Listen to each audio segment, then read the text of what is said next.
दादी के हाथों का जादू और खुशबू से महकता घर, माँ की मुस्कुराहट और खाने की सुगंध। MDH गरम मसाला, क्योंकि हर रिश्ता है स्वाद से जुड़ा।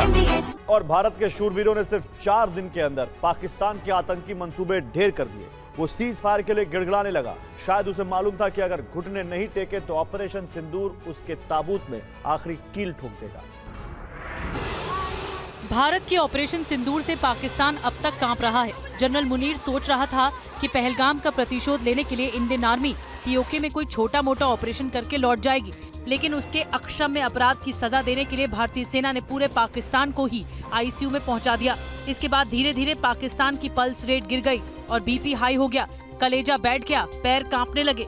भारतीय वायुसेना ने ऑपरेशन सिंदूर के तहत सौंपे गए सभी टास्क को पूरी दक्षता, सटीकता और पेशेवर तरीके से कामयाबी के साथ पूरा किया। यह अभियान पूरी तरह राष्ट्र हित के अनुरूप सुनियोजित और गोपनीय तरीके से संचालित किया गया। ऑपरेशन सिंदूर के प्रहार से पाकिस्तान घुटनों पर आ गया। पाकिस्तान के 20% डिफेंस सिस्टम तबाह और बर्बाद हो गए। पाकिस्तानी एयरफोर्स की 11 एयरबेस की तबाही भी दुनिया ने देखी। हिंदुस्तान के शूरवीरों ने मुनीर के आतंकी सपोलों को पाकिस्तान की सीमा में 100 किलोमीटर अंदर घुसकर मारा। जैश, हिजबुल और लश्कर के 9 आतंकी कैंपों को तहस नहस कर दिया। ऑपरेशन सिंदूर से पाकिस्तान के आतंकी फैक्ट्रियों में मौजूद 100 आतंकी मारे गए तो पाकिस्तान के 40 सैनिकों की भी मौत हुई है। भारत की फौज ने पाकिस्तान को चारों खाने चित कर दिया। हिंद के प्रहार से मुनीर की सेना कांप उठी। पाकिस्तान के फाइटर जेट कबाड़ साबित हुए। पूरी खबर देखिए। हिंदुस्तान के सैन्य एक्शन से पाकिस्तान का जर्रा जर्रा कांप गया। जनरल मुनीर अब समझ चुका है कि भारत को आतंकवाद से दहलाने का उसका मंसूबा पाकिस्तान के लिए घातक हो सकता है। 7 मई की आधी रात के वो 25 मिनट पाकिस्तान कभी नहीं भूल पाएगा, जो भारत के ताकतवर लड़ाकू विमानों और घातक मिसाइलों ने उसके खासम खास आतंकवादियों के ठिकानों पर स्ट्राइक की। तो पाकिस्तान के लड़ाकू विमानों पर भारत सेना ने कहा कि पाकिस्तान की वायुसेना फेल साबित हुई। पाकिस्तान के फाइटर जेट भी इंडियन एयरफोर्स ने गिरा दिए। एयर मार्शल AK भारती ने बताया कि पाकिस्तान के कितने फाइटर जेट गिराए यह हमें पता है, कितने फाइटर जेट गिराए ये नहीं बताएंगे। वहीं भारत के शूरवीरों ने पाकिस्तान के एयर डिफेंस सिस्टम भी ध्वस्त किए, रडार सिस्टम भी नष्ट किए। पाकिस्तान के 500 से ज्यादा ड्रोन्स भी तबाह हुए हैं। As I said, their planes were prevented from coming inside our border. All right. So we do not have the wreckage with us, but definitely we have downed a few planes. Numbers, we would not like to hazard a guess out here. Okay. I have the numbers. Okay. And we are getting into the technical details of it to establish it.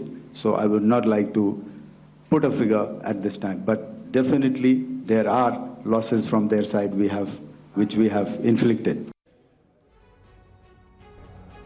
Pakistan ने एक बार फिर ये साबित कर दिया कि उसके रग रग में झूठ है। संघर्ष विराम के लिए गिड़गिड़ाने के बावजूद पाकिस्तानी सेना अपनी हरकतों से बाज नहीं आ रही। सबसे पहला झूठ, पाकिस्तानी सेना प्रोफेशनल है, जबकि उसका असली काम आतंकी तैयार करना है। दूसरा झूठ, पाकिस्तानी सेना अनुशासित है, जबकि सीजफायर के कुछ देर बाद ही सीमा पर फायरिंग की गई और ड्रोन से हमले की कोशिश की गई। तीसरा झूठ, सरकारी आदेश का पालन करते हैं। सच्चाई ये है कि पाकिस्तान की सरकार सेना की कठपुतली है। चौथा झूठ, पाकिस्तानी लोग संघर्ष विराम के बाद जश्न मना रहे हैं, जबकि पाकिस्तान में इस समय सेना और सरकार के खिलाफ गुस्सा है। भारत ने इस्लामाबाद तक कैसे हमला किया। पांचवा झूठ, पाकिस्तानी रडार सिस्टम ने सभी ड्रोन्स को डिटेक्ट किया, जबकि भारतीय ड्रोन को दुनिया की बेहतरीन रडार सिस्टम भी डिटेक्ट कर पाने में सक्षम नहीं है। छठा झूठ, पाकिस्तानी नौसेना ने मुंहतोड़ जवाब दिया, जबकि पाकिस्तान का सिर्फ 1 सबमरीन ऑपरेशन में है और 4 खराब हो चुके हैं। भारतीय सेना ने पाकिस्तान को करारी चोट दी है। महज 3 घंटे में 11 पाकिस्तानी एयरबेस तबाह कर दिए गए। DGMO ने पाकिस्तानी एयरबेस की तबाही के सबूत भी दिए। आतंकी अड्डों पर भारत की कार्रवाई से तिलमिलाए पाकिस्तान ने जब भारत के रिहायशी इलाकों में ड्रोन हमले करने शुरू किए तो इसके जवाब में भारतीय सेना ने पाकिस्तान के एयरबेस और सैन्य अड्डों पर हमला बोल दिया। कार्रवाई में पाकिस्तान के कई एयरबेस तबाह हो गए। अब आपको बताते हैं कि भारतीय हमले में पाकिस्तान के कौन-कौन से एयरबेस तबाह हुए हैं। भारतीय सेना ने 3 घंटे के अंदर पाकिस्तान के 11 एयरबेस पर अटैक किया। भारतीय हमले में गिलगित बाल्टिस्तान का स्कर्दू एयरबेस, रावलपिंडी का नूर खान चकलाला एयरबेस, पंजाब का मुरीद एयरबेस, पूर्वी पंजाब का सियालकोट एविएशन बेस, पंजाब का पसरूर एयरबेस, मुशफ का सरगोधा एयरबेस, मध्य पंजाब का चुनियान एयरबेस, शोरकोट का रफीकी एयरबेस, रहीम यार खान एयरबेस, सिंध बलूचिस्तान का जैकबाबाद एयरबेस, सिंध का सुकूर एयरबेस और कराची के पास मौजूद भुलारी एयरबेस तबाह कर दिया गया। भारतीय सेना ने रावलपिंडी, इस्लामाबाद और सियालकोट समेत पाकिस्तान सेना के कई अहम सैन्य अड्डे तबाह कर दिए। इस ऑपरेशन के जरिए भारत ने न सिर्फ अपनी तकनीकी और सामरिक श्रेष्ठता का प्रदर्शन किया, बल्कि दक्षिण एशिया में अपनी मजबूत धमक बनाई है। दादी के हाथों का जादू और खुशबू से महकता घर, माँ की मुस्कुराहट और खाने की सुगंध, MDH गरम मसाला। क्योंकि हर रिश्ता है स्वाद से जुड़ा।